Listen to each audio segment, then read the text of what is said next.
വെറുതെ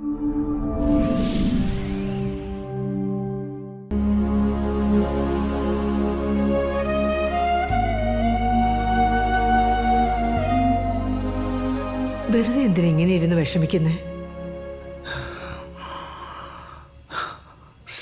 എന്താ? അന്ന് എൻ്റെ മോനും ഇതുപോലാണ് പോയത്. പിന്നീട് തിരിച്ചു വന്നില്ല. അവൻ്റെ മുഖം പോലും കാണാൻ എനിക്ക് പറ്റിയിട്ടില്ല. വീണ്ടും അതുപോലെ എന്തെങ്കിലും സംഭവിക്കുമെന്ന് എനിക്ക് പേടിയുണ്ട്. മുത്തശ്ശ എത്തിയല്ലോ. എന്താ മുത്തശ്ശ ഇതൊക്കെ? ഇത്രയും വർഷം ഞാനിവിടെ ഉണ്ടായില്ലല്ലോ. നീ ഇങ്ങോട്ട് വന്നപ്പോഴല്ലേ മോനെ ഈ മുത്തശ്ശന് ജീവിതത്തില് സമാധാനം കിട്ടിയത്. എന്താ മുത്തശ്ശ?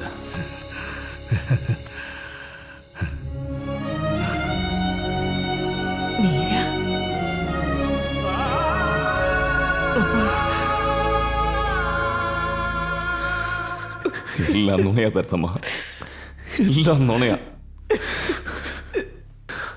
അവൾക്ക് ഇത്രയും വലിയൊരു അസുഖം ഉണ്ടെന്നൊരു വാക്ക് പോലും പറയാതെ അവൾ എന്നെ തനിച്ചാക്കി പോയി സരസമ്മ, എന്നെ തനിച്ചാക്കി പോയി. ഇവിടെ എന്റെ തോളത്ത് വെച്ച് അവൾ അവസാനമായി ശ്വാസം വിട്ടത്.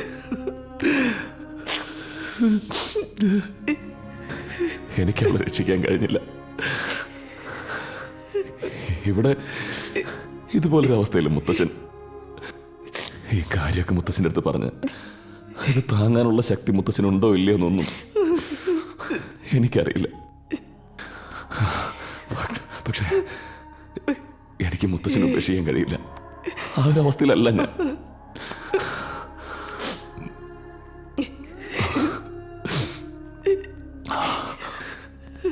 4 ദിവസം കൂടി കഴിഞ്ഞ കല്യാണമാണെന്ന് പറയുന്നു. ഈ കല്യാണം നിർത്താൻ പറ്റുമോ സരസമ്മ?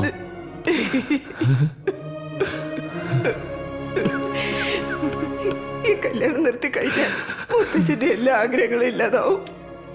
പിന്നെ മുത്തശ്ശന്റെ ജീവൻ രക്ഷിക്കാൻ നമ്മളെ കൊണ്ട് പറ്റില്ല. പക്ഷേ മുത്തശ്ശനെ സന്തോഷിപ്പിക്കാൻ നമ്മളെ കൊണ്ട് കഴിയും. ഇത് എൻഗേജ്മെന്റ് അല്ല, കല്യാണം. എനിക്കതൊരു പ്രശ്നമല്ല. പിന്നെന്തിനാ നിങ്ങൾ വിഷമിക്കുന്നതിന് വേണ്ടി? സ്നേഹേ, ജീവിതത്തിൽ നിർബന്ധിച്ച് ആരെ കൊണ്ട് ഒന്നും ചെയ്യിക്കരുത്. മുത്തശ്ശന് വേണ്ടി ജീവൻ തന്നെ കൊടുക്കുമെന്ന് പറഞ്ഞത് എന്റേതാണെങ്കിൽ കുഴപ്പമില്ല. പക്ഷേ നിന്റെ ജീവിതം. അച്ഛാ, ഒരുപാട് കടപ്പാടുണ്ടായിരിക്കാം നമുക്ക് അവരോട്. എന്നാൽ അതിനുവേണ്ടി നിന്റെ ജീവിതം ബലി കൊടുക്കണമെന്നാണ്. എത്രയോ പേർക്ക് പ്രത്യുപകാരം ചെയ്യാനുള്ള അവസരം ലഭിച്ചിട്ടില്ല. നമ്മൾ ഈ അവസരം പാഴാക്കരുത്. പക്ഷെ ഞാനിതിന് സമ്മതിക്കില്ല. നിങ്ങൾ എന്നെ കല്യാണം കഴിക്കണമെന്ന് ഞാൻ പറയുന്നില്ല. അങ്ങനെയൊന്ന് അഭിനയിച്ച് കാണിച്ചാൽ മതി, അത്രേ ഉള്ളൂ. പിന്നീടുള്ള എല്ലാ കാര്യങ്ങളും എൻ്റെ അമ്മ നോക്കിക്കോളും. അതിനുശേഷം മുത്തശ്ശൻ ജീവനോടെ ഉള്ളവരെ എല്ലാവരുടെ മുന്നിൽ നമ്മൾ ഭാര്യയും ഭർത്താവും. മുത്തശ്ശൻ നമ്മളെ വിട്ടു പോയാൽ പിന്നെ ഞാൻ ഒരിക്കലും നിങ്ങളുടെ മുന്നിൽ വരില്ല. നിങ്ങൾക്ക് ഞാൻ പറയുന്നൊന്നും വിശ്വാസമില്ലേ? അതൊന്നും ശരിയാവില്ല സ്നേഹ.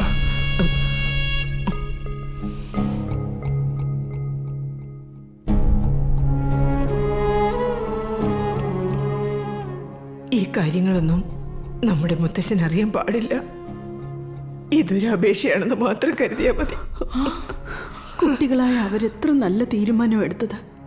മുതിർന്നവരായ നമ്മൾ ഇതെങ്കിലും ചെയ്തുകൂടെ? ഞങ്ങളെല്ലാവരും ചെയ്ത തെറ്റിന് പ്രായച്ചിത്തമായിട്ട് പ്രത്യുപകാരം ചെയ്യാനൊരു അവസരം തരില്ലേ?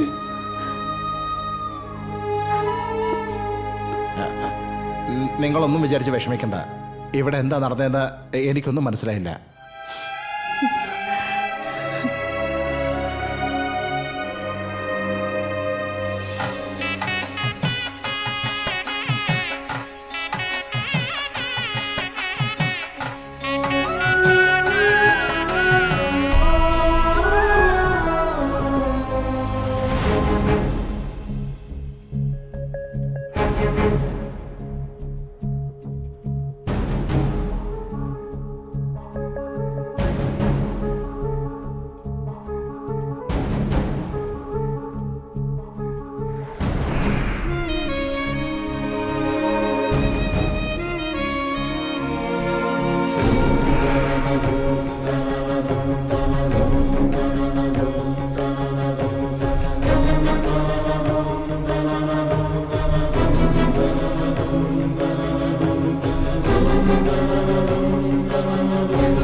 വേർപിരിഞ്ഞവർ മനസ്സിൽ നിന്ന് പോകരുത്. അതുപോലെ കൂടെയുള്ളവരെ ഒരിക്കലും വേദനിപ്പിക്കരുത്.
മീര,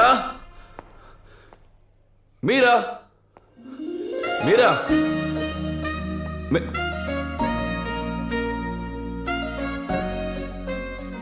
എന്നാ അച്ഛ ഇത്?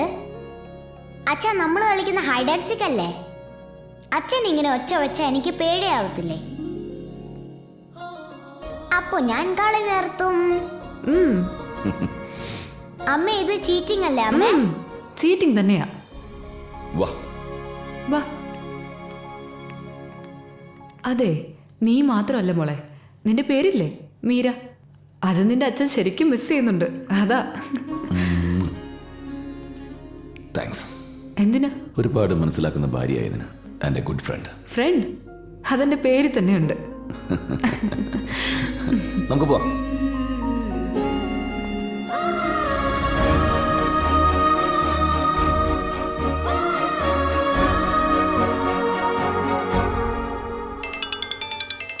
Video call. ആഹാ. ഒരു ഹൈ പറയ്. കണ്ടില്ലേ, എല്ലാരും ഇവിടെ ഉണ്ട്. ഹായ്. ഹായ്. എന്താ മക്കളെ, ഒന്ന് ഫോൺ ചെയ്തുകൂടായിരുന്നോ? വന്നിട്ട് 2 ദിവസം പോലും ആയിട്ടില്ല. അതിനുള്ള ടെൻഷനായോ? എന്ത് ചെയ്യാനാ മോനെ, പ്രായമായില്ലേ, എപ്പോ എന്താ നടക്കുകയെന്നറിയില്ലല്ലോ. ആ മോനെ, ഇന്നലെ നമ്മുടെ ഫാമിലി ഡോക്ടർ മരിച്ചുപോയി. പെട്ടെന്നായിരുന്നു. ഓ, സോ സാഡ്. പക്ഷേ എല്ലാവർക്കും 8-10 ദിവസം സമയം കൊടുത്തായിരുന്നല്ലോ. അതാ മോനെ എനിക്ക് പേടി. എനിക്ക് ഒരേ ഒരു ആഗ്രഹം കൂടിയുണ്ട്. നമ്മുടെ മീരമോളുടെ കല്യാണം കൂടി കണ്ടാ കൊള്ളാമെന്നുണ്ട്. പിന്നെ എന്താ മുത്തശ്ശ, 101% യോഗം ഉണ്ടാവും. എന്നാ ശരി, പോട്ടെ. Bye bye bye. Say bye. Bye മുത്തശ്ശ. ബൈ.